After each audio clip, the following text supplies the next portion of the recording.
नमस्कार. प्रहार 24 तास सुपरफास्ट बातम्यांमध्ये आपले स्वागत. गंगापूर तालुक्यात राजकीय खळबळ. शिल्लेगाव येथील उमेदवारी जाहीर होताच माजी सभापती सुनील केरे यांनी कोणालाही विश्वासात न घेता उमेदवारी मागे घेतली. या अनपेक्षित निर्णयामुळे शिवसेना उद्धव बाळासाहेब ठाकरे पक्षात तीव्र नाराजी. अकोल्यात भीषण अपघात. मोठी उमरी भागात भरधाव पिकअप वाहनाचा डिवायडरवर धडकून अपघात. वाहन रस्त्यावर पलटी. संपूर्ण घटना सीसीटीव्हीत कैद.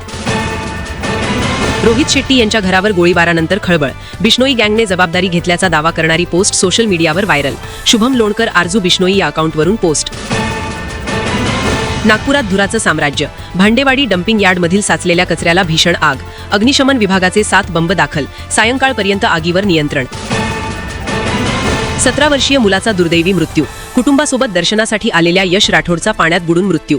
केळवद येथील कपिलेश्वर मंदिर परिसरातील घटना. विमान दुर्घटनेनंतर शोककळा. अजित पवार यांच्या अपघाती निधनात मुंबईतील पिंकी माळी यांचाही मृत्यू.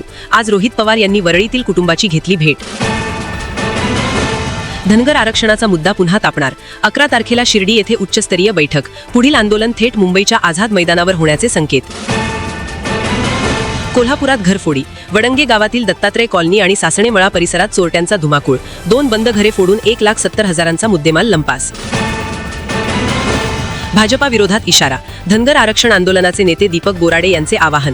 प्रमाणपत्र नाही तर मतदान नाही असा थेट इशारा. अकोल्यात पुन्हा अपघात. बोरगाव मंजू राष्ट्रीय महामार्गावर कार दुभाजकावर आदळली. 4 ते 5 प्रवासी जखमी. रोहित शेट्टी गोळीबार प्रकरणात मोठी कारवाई. वारजे पोलिसांकडून 5 संशयित ताब्यात. 4 आरोपींना घेऊन मुंबई पोलीस रवाना. या होत्या आत्ताच्या घडीच्या सुपरफास्ट बातम्या.